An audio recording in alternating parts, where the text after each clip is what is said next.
इसलिए मैं पूछना चाहता हूं आदरणीय मंत्री जी से, क्या ये सरकार पारंपरिक और एवं पुलिस रजिस्टर में दर्ज कंडीशन हटाकर सभी समाज को अपनी जयंती और शोभा यात्रा निकालने का अधिकार देगी?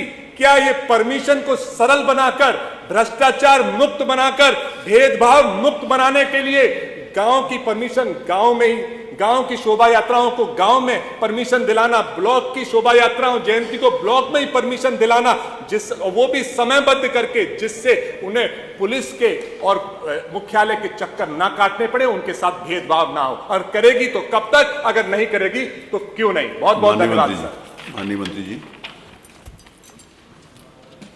अध्यक्ष जी,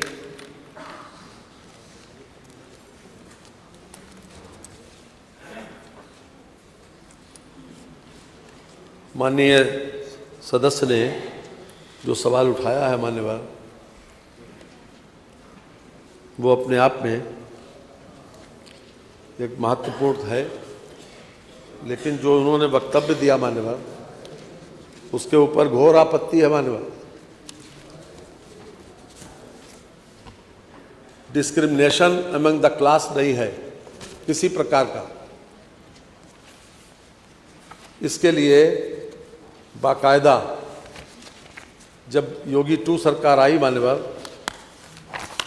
तो इसके लिए एक पूरा धरना प्रदर्शनों, जुलूसों, आंदोलनों, सार्वजनिक कार्यक्रमों आदि के संबंध में उत्तर प्रदेश शासन द्वारा निर्गत शासनादेश, आप चाहेंगे तो मान्यवर आप निर्देश देंगे तो मैं पूरा पढ़ दूंगा, थोड़ा समय लगेगा, लेकिन उद्देश्य मान्यवर यह है कि कोई भी व्यक्ति जो आयोजन करता हो, तो आयोजनकर्ता के बारे में जानकारी तो की जाती है कि वो आयोजनकर्ता का प्रीवियस एंटीसीडेंट्स क्या है, पहले वो कार्यक्रम किया है, तजुर्बा है नहीं है, उस मैदान के बारे में क्या नाम आकलन किया जाता है कि उस मैदान की कैपेसिटी कितनी है और संख्या कितनी होनी है, और हर तरह से इस बात की कोशिश की जाती है कि पुलिस की रिपोर्ट के आधार के ऊपर सक्षम मजिस्ट्रेट, वो एसडीएम हो सकता है, एडीएम हो सकता है, उसके आधार पर वो दें।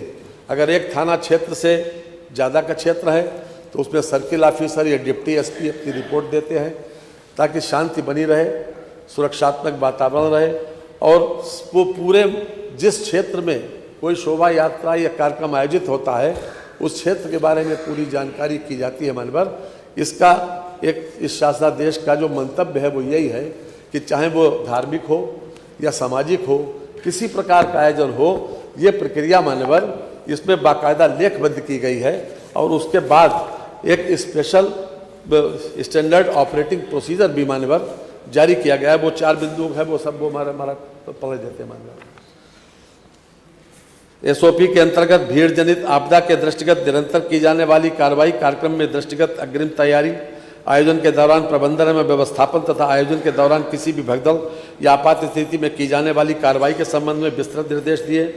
प्रदेश में सभी धार्मिक कार्यक्रमों एवं शोभा यात्राओं में होने वाली व्यवस्थाओं के निराकरण हेतु राज्य में स्थित सभी धार्मिक मंदिरों, धार्मिक यात्रा मार्गों में भीड़ नियंत्रण हेतु पुलिस पिकेट प्रवेश निकास व्यवस्था तथा बैरिकेडिंग व्यवस्था सुनिश्चित की जाती है। मंदिर प्रांगणों में आयोजित धार्मिक कार्यक्रम, धार्मिक यात्रा के मार्गों पर भीड़ प्रबंधन, आपदा प्रबंध, सुरक्षा व्यवस्था को बनाए रखने हेतु पर्याप्त पुलिस बल की ड्यूटी लगाकर सभी धार्मिक कार्यक्रम तथा यात्राओं को सकुशल संपन्न कराया जाता है। त्योहारों और विशेष अवसरों पर अतिरिक्त पुलिस बल की तैनाती, ड्रोन, सीसीटीवी तथा कंट्रोल रूम में निगरानी तथा स्थानीय प्रशासन एवं स्वयंसेवी संगठनों के सहयोग से भीड़ नियंत्रण की व्यवस्था की जाती है। मान्यवर, हमने जवाब भी दिया है कि सामान्यतः जब हमारी सरकार आई उसके बाद से काफ़ी कुछ इस पर जो है वो ध्यान भी दिया गया, और जहाँ पर आवश्यकता पड़ी वहाँ कार्रवाई भी की गई। मान्यवर, आपने जो बताया है मान्यवर अंबेडकर जी के बारे में, अंबेडकर जी का सम्मान भारतीय जनता पार्टी की सरकार ने जितना किया उतना आपकी सरकार ने नहीं किया।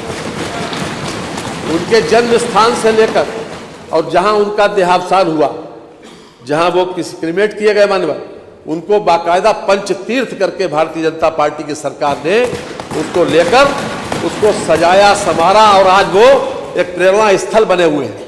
और जहां कहीं भी, चाहे 14 अप्रैल हो, चाहे उनका निर्माण दिवस हो, चाहे उनका जन्म दिवस हो या निर्माण दिवस हो, पूरे देश में कार्यक्रम मान्यवर आयोजित किए जाते हैं बिना किसी डिस्क्रिमिनेशन के। और आज उत्तर प्रदेश में ऐसे सैकड़ों एग्जाम्पल हैं कि जहां पर गांव-गांव मान्यवर ये आयोजन होते हैं और बाकायदा उनको परमिशन दी जाती है। लेकिन ये देखा जरूर जाता है कि जो भी आयोजक हैं उनके इंसिडेंट्स क्या हैं और वहां की परिस्थिति के बारे में जरूर पता किया जाता है और पुलिस रिपोर्ट के आधार पर सबको मान्यवर परमिशन दी जाती है। आप चाहेंगे तो मान्यवर हम कल ये परसों में लाके पूरे प्रदेश से लाके हम आपको दिखा देंगे कितनी परमिशन दी गई। लेकिन ये बिला वजह का एक रोज ये उठाया जाता है मान्यवर किसी न किसी रूप में कि जैसे भारतीय जनता पार्टी उनके खिलाफ है। नहीं ऐसा जितना ये अपने आप पे जो आपका एंगल है नहीं, वो सोचने का एंगल है उसी हिसाब से होगा। ऐसे हर जगह के ऊपर बहुत ज्यादा तकलीफ है मान्यवर, वो संभव नहीं है। ये हर तरह से पूरे सम्मान और पूरे आदर के साथ दी जाती है, पूरे आदर के साथ जहां कहीं संदीप। और आपने कोई घटना ऐसी नहीं कोर्ट में जहां मना किया गया, वो कुछ नहीं है, कोई ऐसी घटना कोई ऐसी घटना नहीं है। नहीं कोई आप बताइए ना अपने वक्तव्य, आप बताओ ना कहां पर नहीं दिया। सर हमने देखा है सर, आपके देखने संदीप सिंह माननीय मंत्री जी बैठिए। संदीप सिंह, बेसिक शिक्षा नींव का पत्थर है,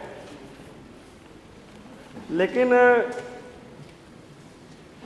माननीय अध्यक्ष जी दुख तब होता है कि जिस प्राइमरी विद्यालय से लोग निकलकर आईएएस पीसीएस बन करके प्रदेश और देश की सेवा करते थे, आज उन प्राइमरी विद्यालयों की हालत इस सरकार ने वो बना दिया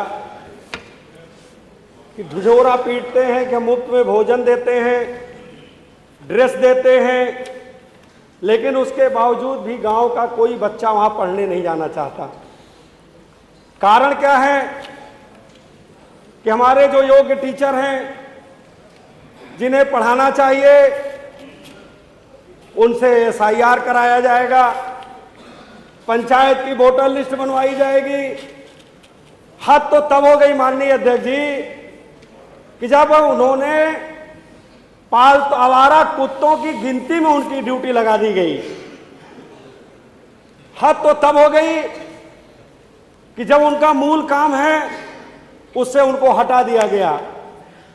इसके कारण जिस तरह से प्राइवेट विद्यालय आज पूरे उत्तर प्रदेश के अंदर फल फूल रहे हैं, गरीब का बच्चा, गरीब अपने बच्चे को पढ़ाना तो चाहता है, बड़ी मेहनत करके मशक्कत करके किसी तरह से फीस का इंतजाम करता है, लेकिन जब उसका बच्चा स्कूल के अंदर जाता है तो उसकी महंगाई से, वहां की व्यवस्था से उसकी कमर टूट जाती है। माननीय अध्यक्ष जी, वही हमारे शिक्षा मित्र साथी हैं, सुबह स्कूल खोलते हैं, पढ़ाने की जगह पर साथ साथ में वो पंचायत से लेकर के जो भी सरकारी काम है सब कामों को रात दिन करते हैं, लेकिन जब उनके मानदेय की बारी आती है तो सरकार के पास उनका कोई इंतजाम नहीं है।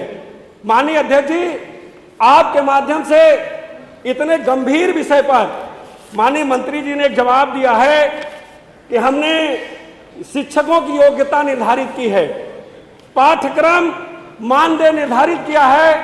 मैं आपके माध्यम से माननीय मंत्री जी से मैं जानना चाहता हूं कि माननीय मंत्री जी, जो आपने शिक्षकों की योग्यता निर्धारित की है, पूरे उत्तर प्रदेश के अंदर इन प्राइवेट विद्यालयों में कितने विद्यालयों की आपने आज तक जांच कराई जो योग्यता के आधार पर अध्यापक रखे गए या जो आपके शासनादेश का पूरी तरह से अनुपालन किया गया, उनकी संख्या क्या है? और अगर योग्यता के आधार पर नहीं रखे गए तो उन विद्यालयों में कितने विद्यालयों के खिलाफ आज तक आपने कार्रवाई की है? दूसरी मांग मैं माननीय अध्यक्ष जी आपके माध्यम से मंत्री जी से जानना चाहूंगा कि जो किताब के नाम पर, ड्रेस के नाम पर निर्धारित दुकानों से लूट की जाती है, क्या उसके लिए सरकारी आधार पर कोई ऐसी व्यवस्था की जाएगी कि जो कम से कम दाम पर किताब और ड्रेस बच्चों को आसानी से उपलब्ध हो सके? माननीय अध्यक्ष जी, माननीय मंत्री से मैं जानना चाहता हूं। माननीय मंत्री जी। माननीय अध्यक्ष जी, मानदेय के संबंध में माननीय सदस्य ने एक बार पुनः प्रश्न उठाया है और इस संबंध में मैंने पहले से सदन को अवगत करा दिया है। दूसरा विषय ले, जहां तक शिक्षकों की और प्राइवेट जितने भी विद्यालय हैं उनसे संबंधित जितनी भी समस्याएं हैं, चाहे वो पुस्तकों के शुल्क को लेकर के हो, ड्रेस के शुल्क को लेकर के हो, या उनके द्वारा किसी भी तरह की अधिक कोई फीस वसूली को लेकर के हो, इसके लिए एक हमारे द्वारा फीस रेगुलेशन एक्ट को बनाया गया है, जो कि 2018 में हमारी सरकार के द्वारा ही बनाया गया था, जिसके अंतर्गत व्यवस्था बनाई गई है कि जिलाधिकारी की अध्यक्षता में एक कमेटी बनाई गई है। वहाँ पे जितने भी इस तरह की कोई भी प्रकरण है, इससे संबंधित जो भी शिकायतें होती है, वहाँ पर उसको दर्ज कराया जाता है और उस कमेटी के माध्यम से इन सभी प्राइवेट विद्यालयों पे कार्रवाई की जाती है। इस संबंध में अवगत कराना है कि पिछले समय में जनपद संभल में और गौतम बुद्ध नगर में इस तरह की काफ़ी शिकायतें हम लोगों को प्राप्त हुई थी और प्राइवेट विद्यालयों में उस कमेटी के माध्यम से वहाँ पे जनपद गौतम बुद्ध नगर में किताबों के शुल्क को लेकर के और संभल में विद्यालयों की फीस को लेकर के इस तरह की काफ़ी सारी समस्याएं आई थी और उन विद्यालयों पे, प्राइवेट विद्यालयों पे एक्शंस भी लिए गए। Thank you. प्रश्न संख्या 5 श्री जगदीश नारायण राय।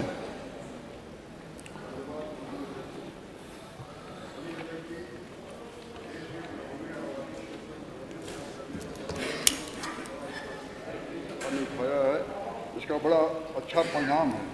इसमें दो छोटे छोटे हमारे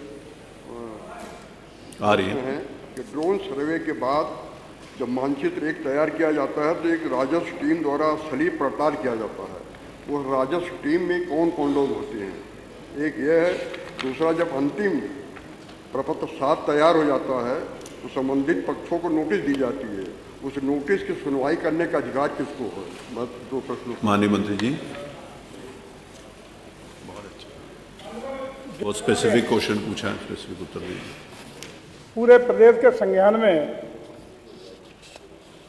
भारत सरकार पंचायती राज मंत्रालय के द्वारा स्वामित्व योजना के अंतर्गत प्रदेश की अधिसूचना 100 के अंतर्गत हमारे राजस्व परिषद के द्वारा